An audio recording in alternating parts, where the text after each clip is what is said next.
तुम अगर इंडिया में रोड पर अगर 100 लोग देखोगे, देन यू विल नोटिस कि 70 से 80 लोग या फिर तो अगली हैं या फिर एवरेज हैं। ओके, एंड अगर तुम यही ऑब्जर्वेशन अगर कोई यूरोपियन या फिर अदर कंट्री में करोगे, then you notice the drastic change which is mostly are fit, tall and confident. But ऐसा क्यों? मोस्टली टर्म्स ये आती हैं कि इंडिया जेनेटिकली वीक है, बट ऐसा बिल्कुल भी नहीं है। तुम अगर अपने इतिहास को देखोगे, देन यू विल नोटिस कि हमारे इतिहास में महाराणा प्रताप, छत्रपति शिवाजी महाराज एंड महाराज पृथ्वीराज जैसे महान महाराज रह चुके हैं।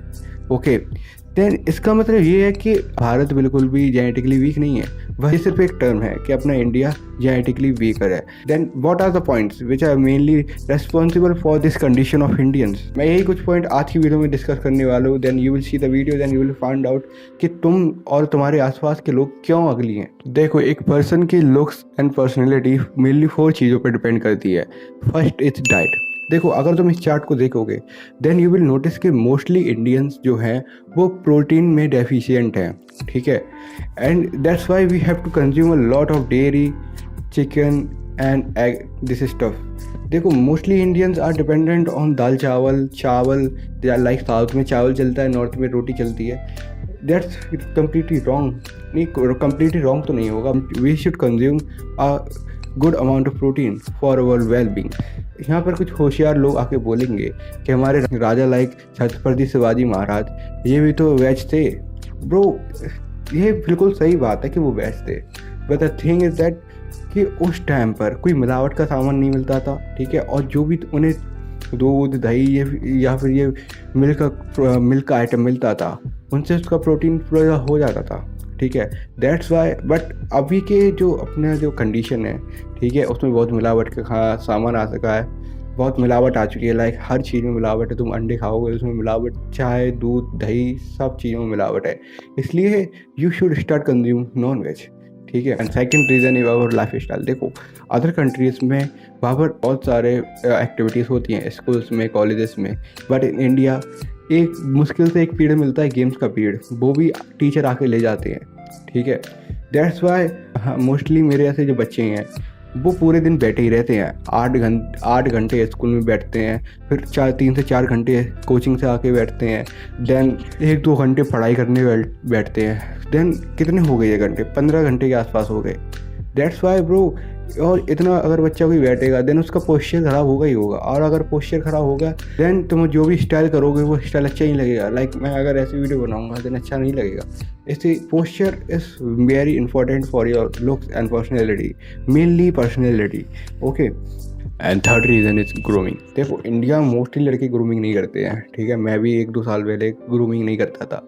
लाइक मेरे जहाँ से पैची वेट निकलती थी थोड़ी सी, यहाँ से थोड़ी बहुत निकलते थे यहाँ पे, ठीक है। उस पैची वेट की वजह से मेरा जो ओवरऑल फेशियल फीचर थे वो सब ख़राब हो जाते थे, ठीक है। जो कि मेरे आइज़ हैं या फिर जो भी मेरे अच्छे फेशियल फीचर्स हैं वो सब हाइड हो जाते थे, और लोगों का मेनली फोकस उसी पर आ जाता था, पैची बियर्ड पे, ठीक है। स्किन केयर करना ये समझते हैं, it the fucking thing. Serum लगाना, फेस वॉश करना, ये छोटा मोटा काम अपनी स्किन के लिए करना, ठीक है, उसको ये समझते हैं। इसलिए मोस्टली इंडियन नहीं करते हैं। लाइक जब मैंने भी स्टार्ट करी थी अपनी जर्नी स्किन केयर की, तब मेरे घर वाले कहते थे, वो डायरेक्टली तो नहीं कहते थे कि गे है ये है, बट इनडायरेक्टली कहते थे कि लड़की बन गया, ये बन गया। इसलिए ब्रो, तुम्हें समाज से लड़ना पड़ेगा अगर तुम्हें अपनी पर्सनैलिटी अच्छी करनी है। तुमने जितने भी एक्टर्स देखे होंगे, जितने भी लोग देखे होंगे रिप्रेजेंटेटिव, ठीक है, यू विल नोटिस कि उनकी skin is fit and fine, and कोई भी डार्क सर्कल नहीं है, उनकी बियर्ड एकदम ग्रोन है या फिर शेव है, ठीक है। तुमने ऐसा नहीं देखा होगा यहाँ से बाल निकल लें, यहाँ से बाल निकल लें, या फिर यहाँ पे डार्क सर्कल्स है, ऐसा नहीं है।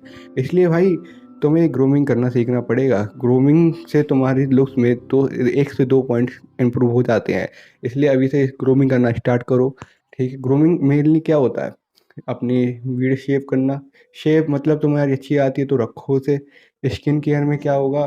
Face wash, moisturiser, and that's it. Face wash, moisturiser and sunscreen. Sunscreen is very important. Okay, 3 चीज़ें तुम्हें यूज़ करनी चाहिए। That's grooming and nothing at all, ठीक है। इतना ही होता है ग्रूमिंग में। And the fourth and the final reason is fitness. देखो इंडिया में जो मोटा लड़का होता है ऐसे होता है, जिसकी पेट निकला होता है, जिसका फैट उसका 25 to 30% फैट होता है, ठीक है, उसे फिट माना जाता है, उसे कहते हैं खाते पीते घर के लड़का, ठीक है। और जो मेरी तरह मतलब थोड़ा बहुत नील लड़का होता है उसे अड्डी कहा जाता है, ठीक है। इसलिए इंडियन सोसाइटी एक बहुत ही गलत राह पे चल रही है कि मोटा लड़का हेल्दी है और जो हेल्दी लड़का है वो अनफिट है, ठीक है। It's fucking thing, it's really bullshit mindset of Indian people. देखो ठीक है, और तुम कितने भी अच्छे कर लो, कितना भी ग्रूमिंग कर लो, कितने भी अच्छे जो भी तुम्हें अच्छा कपड़ा पहनना है या फिर कुछ भी पहनना है वो सब कर लो, बट अगर तुम्हारा मुंह मोटा होगा then you will look like a fucking fellow. इसलिए अपनी फिटनेस पे ध्यान दो। मोस्टली इंडियन पेरेंट्स इसीलिए अलाउ नहीं करते हैं कि उन्हें जिम के लिए अलाउ नहीं करते हैं, बिकॉज उन्हें लगता है हाइट रुक जाएगी, ये रुक जाएगा, वो रुक जाएगा, बच्चे को सब कुछ हो जाएगा एक ही बार में। That's really a myth. Nothing will happen to the बच्चा, उससे उसके लुक्स में इम्प्रूवमेंट होगा। And gym can actually improve your 2 to 3 points on your look transformation, ठीक है। तुम्हारी अच्छी फिजिक होनी चाहिए, फिजिक तुम्हारी अच्छी होगी then you will have the low fat percentage, उसकी वजह से तुम्हारा फेस लीन लगेगा, लीन लगने की वजह से you will look sharper and you will look more confident and more handsome. That's the main important thing for fitness. So these were the main 4 points which are mainly important for us, ठीक है। हमें इन चीज़ों पर ध्यान देना चाहिए, ठीक है। जैसे कि मैं कभी कभी दे देता हूँ, पर तुम्हें भी देना चाहिए, बट डेली देना चाहिए, कभी कभी देने से कुछ नहीं होता है। So that's for the video and see you in the next one. Bye.